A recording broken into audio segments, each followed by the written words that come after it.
Hello and welcome to episode 609 of the Daily Sales Message podcast, where every single day I share a piece of simple and actionable advice that's designed to help you feel more confident and sell more stuff too.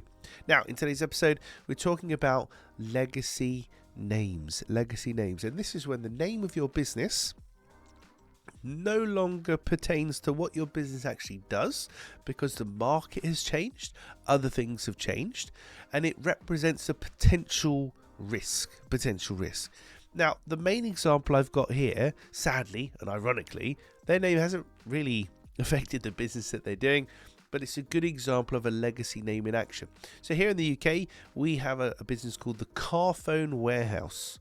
The Carphone Warehouse. It came out in the early days of phones when they were literally car phones. They were phones attached to your car. They were massive. So the Carphone Warehouse is a great name for that business. Is a clear sales message, if you will. Over time, of course, car phones have become obsolete. We don't have car phones anymore. We just have phones, mobile phones.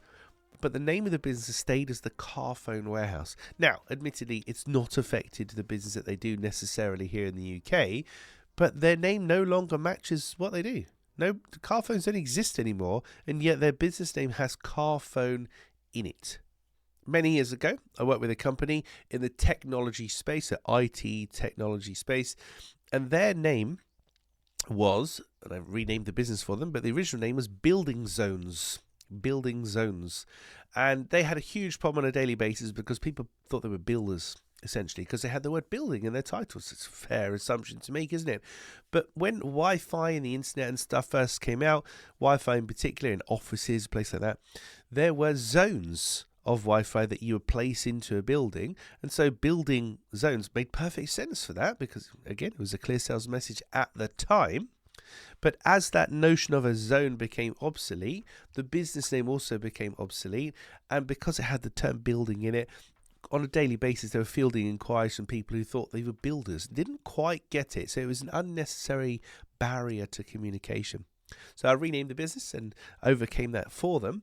But it's an example of a legacy name. So what I want you to do today is to reflect on the name of your business in particular, but it might be the name of your product or your service. Is it still relevant? Is it still relevant to the marketplace and what's going on? Or, through no fault of your own, are you still using terms which are now outdated and obsolete? So you're talking about car phones that don't exist. You're talking about Wi-Fi zones that don't exist. Because if you are, now is a great time to consider that and to eliminate that and to change that, because any kind of a barrier between you and your buyer, any kind of a communication barrier between you and your buyer is an expensive hobby. It's an expensive thing to have. So that's the concept of legacy names. When the name of your business no longer really pertains to what you actually do, it can stop people from buying from you because they don't really understand what you offer. Right, that's it for this episode of the podcast. Tomorrow in episode 610, I'm going to tell you how to sell like a coffee shop. Sell like a coffee shop. There's a couple of things that they're doing, particularly central London coffee shops, that maybe you can implement in your own business.